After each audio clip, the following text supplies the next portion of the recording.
What's going on YouTube? Aaron Trevini here, back down in the beautiful state of Texas, and we have a wonderful guest from San Antonio. We have Abigail Santangelo. She does a lot of different things, a real cool background. We're going to talk a bit maybe about flipping, about new construction, and maybe how you can do the same. And Abigail, it's a pleasure to have you on. How you doing today? I'm great. Thank you. Absolutely, absolutely. So I kind of give a short little background. We know you're from San Antonio. We know that you've done a bit of the flipping, a ton of that experience in that realm, and also the new construction. So for those of us who aren't too familiar with you, would you introduce yourself, please? I sure will. I live in San Antonio. My name is Abigail, which is most people call me Boss Lady because my business is Boss Lady Real Estate. So it's almost like I don't even have a name anymore. So I basically have been in real estate and construction for close to 20 years. I started off as a wholesaler. I took a 2-day class in Austin on pre-foreclosures and thought I was going to make $1 million, like the next day.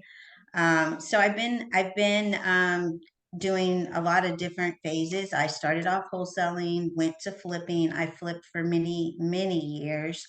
Um, right before COVID, I decided to get into new construction and start building. So I am my own contractor. I pull all my permits. I handle all of my entitlements. If I need to rezone something, replat something, I do, the planning and the designing on the property and on the new construction, and I also manage the trades. Occasionally, I will do a project for another investor. Like if I really like them, I'll help them out and do some building for them. But it's not something that I do a lot of as far as for other people. It's mainly just for my business. And so currently right now I'm building, I just finished building 3 properties. Two of them I built really in about less than 4 months. I could have built, and I built them at the same time. I could have built them a little bit faster, but I used hard money. And the key with hard money is you got to go fast. And so waiting on their draws and their inspection literally slowed me down probably a month. So I could have been like 3 months from ground up to finish. So those wrapping up. I'm working on some new projects as well near downtown that I'll be starting. So that's pretty much what I do in a nutshell. Absolutely. And it's neat how you have that background of kind of the wholesaling, the flipping, and then now the new construction. And I'm just curious as well, do you think that your business model is maybe a bit unique to the market? Because it doesn't seem like every day you kind of have that one-stop shop. We talked about dealing with the city and permitting and entitlements. Do you think that's unique to the San Antonio market? Well, I think there is just a handful of people that do what I do. And this was not planned. It's because I've been in the industry so long and I've had to survive the changes in the market. And so basically, I just learned how to maneuver, how to save money, how to make things, work with whatever's going on. Um, and being a contractor, I do cut out the middleman. And so I honestly don't know how some investors or builders really are, especially with the hike in the material, how they survive. Because for me, I'm in, heels every day, literally dressed like this on my job site, coordinating, scheduling, like all of the MEPs. We got this inspection tomorrow. This has to be done today. And then the following day, you're going to get in here and do this. And so I'm not paying somebody to do those things, which has saved me a lot of money and time. So yes, I do think it is unique. I'm also a mother, and most of my kids are grown now, but I was used to multitasking. So It really is remarkable, even just seeing the way that my mom and my sister have multitask. It really is remarkable. And when you set your mind to something, you got to do it, right? right, yes. And for me, I've been in the industry a long time, but I was raising children. And so I was juggling. I actually have seven biological children. The oldest is 29 and the youngest is 12. And so I was working on my flips in my business and also juggling, picking up from school, taking them to whatever, sports or events that they had to do. So that actually helped me out a lot, I think, in business. I learned how to be patient with people. Yeah, no, I'm very curious about that as well.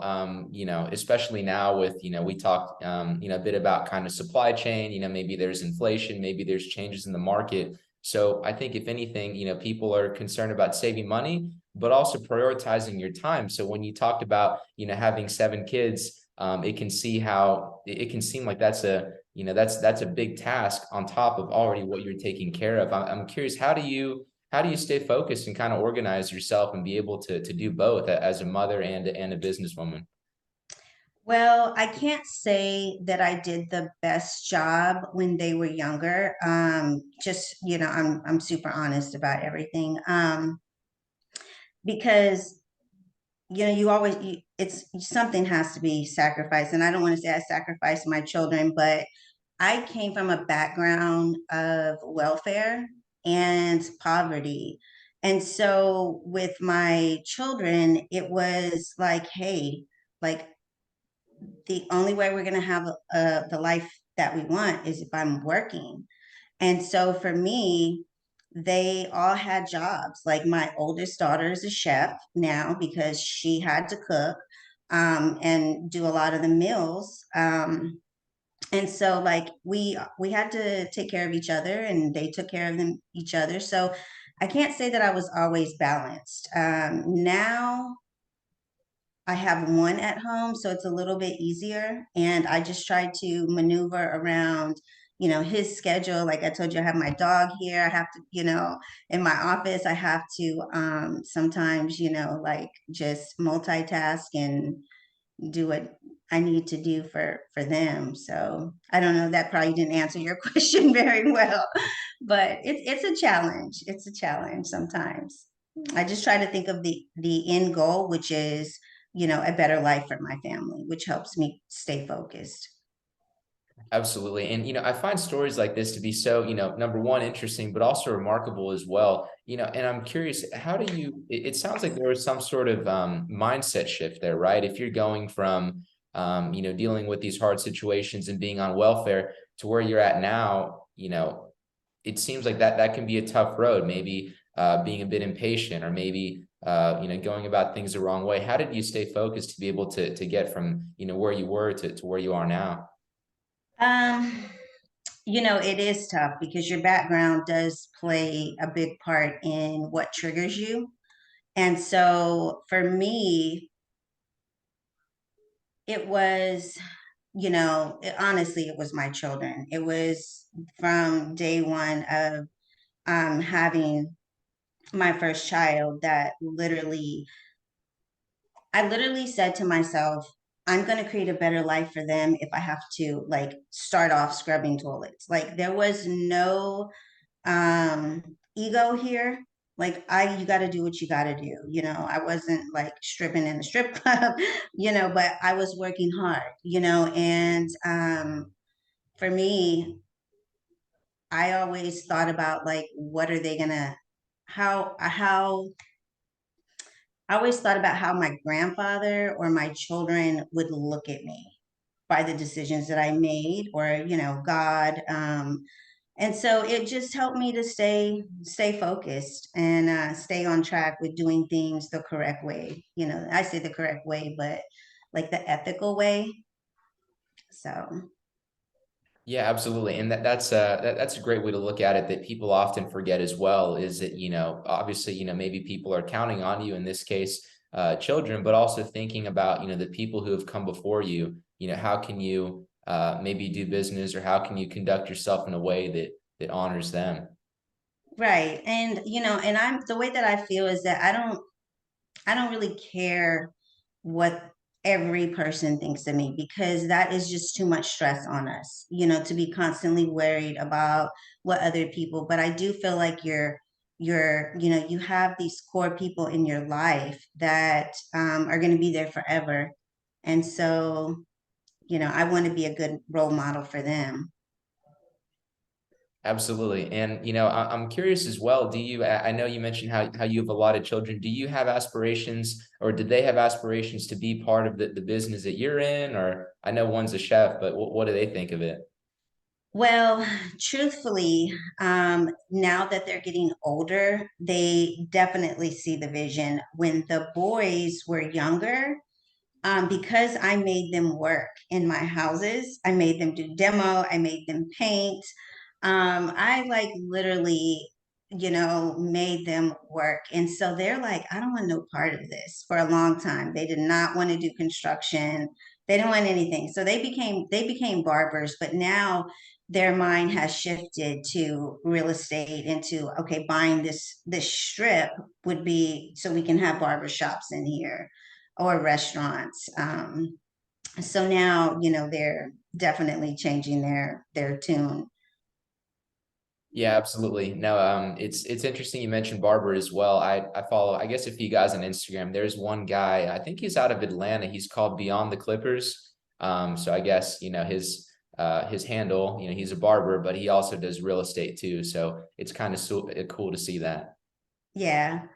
Yeah, I think, it's important to, I was just talking to one of my business partners about this yesterday, is that real estate really is a tool, for you to do all of the other things that you love. So, Yeah, absolutely. And you provide an interesting example there. You talked about, maybe, buying a strip and developing that as well. And you talked about your background as a flipper doing construction. Could you talk maybe specifically about what your services are? Are you mostly doing residential or commercial? Or are there any particular types of deals that y'all are looking to do? well, from the past, it was mainly residential, mainly single family homes.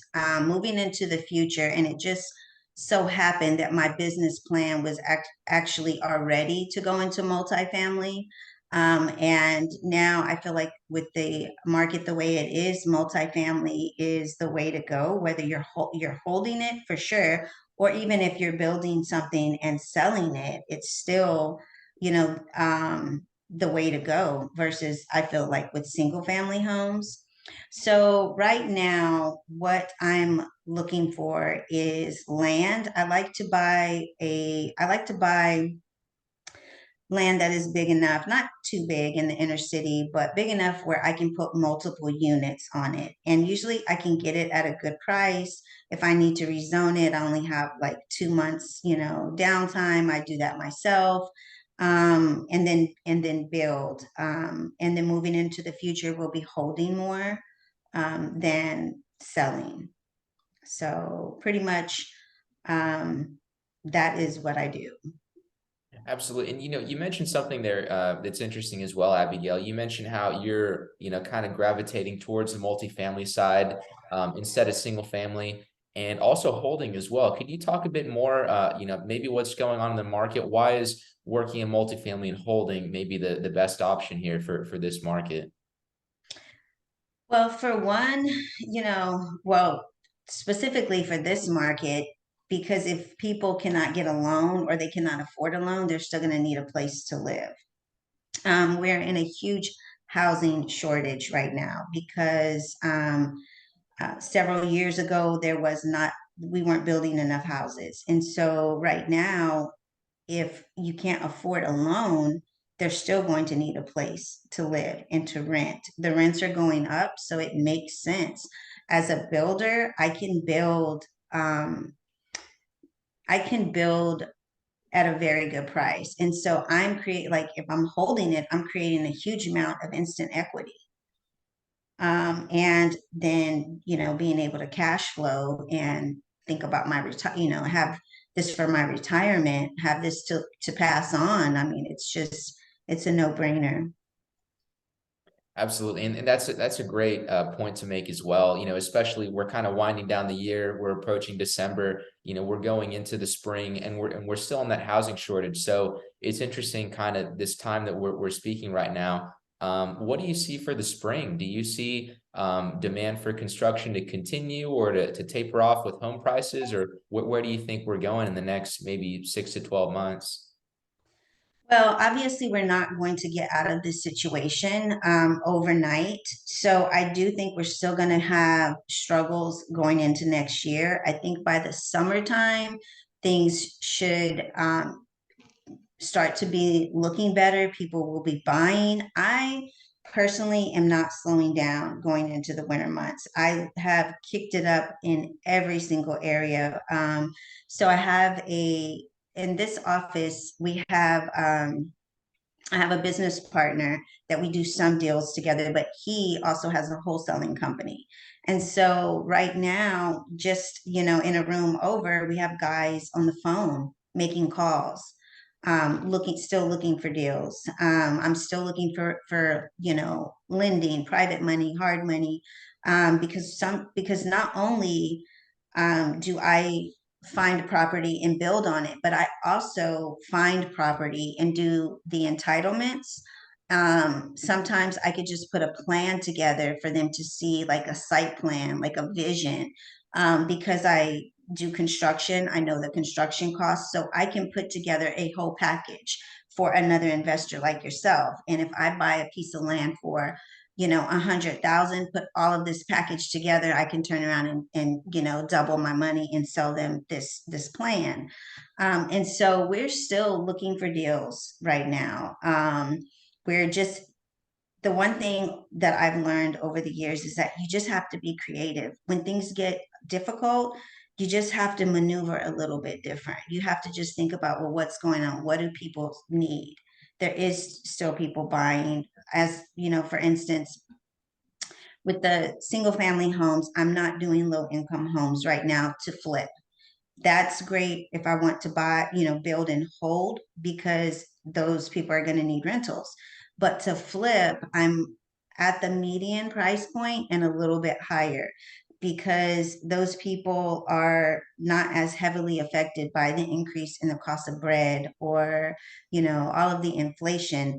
Plus, I also started doing interest rate buy downs, offering that, at least for 2 years. So whoever buys my house, you have an advantage. You're gonna get a discount, at least for 2 years, and then you can refinance. So you just have to, I'm moving forward, being creative, and we're still pushing. Um, so I don't, did that answer your question? Yeah, no, it definitely did. And yeah, I admire it. I love to see it, in the market, kind of that creativity, because we have to kind of use those creative strategies. And it was interesting as well. You kind of mentioned earlier in the show, you talking about private money, maybe a bit frustrating, getting pushback 1 month with withdrawals. And it seems like, maybe people are looking to flip, they're looking to move into the new construction part, but maybe it can be a bit discouraging, right? With labor prices, the cost of lumber, inflation, and also the cost of, borrowing money and accessing capital. So could you talk about, do you think this market is a good time to get into construction, or is it more of a time to just invest in deals and have a construction pro handle it themselves? Well, honestly, it just depends on the person's goals. I would love to say, everybody come and invest with me, and I'll do all the work, but it really depends on what their goal is, what their situation is, their income. And so, if a person doesn't want to deal with the everyday headache of having to deal with properties, then of course I would, and they have a full-time job, they have steady, they're steady, excuse me. Mm. Is the weather is the worst here today. um, so basically, like if they have money, they just want to grow faster than a bank, then I would say, yeah, invest passively, or be a lender, um, because that's like the least headache. Especially if you're a lender, you have a lien on the property, so it's secured.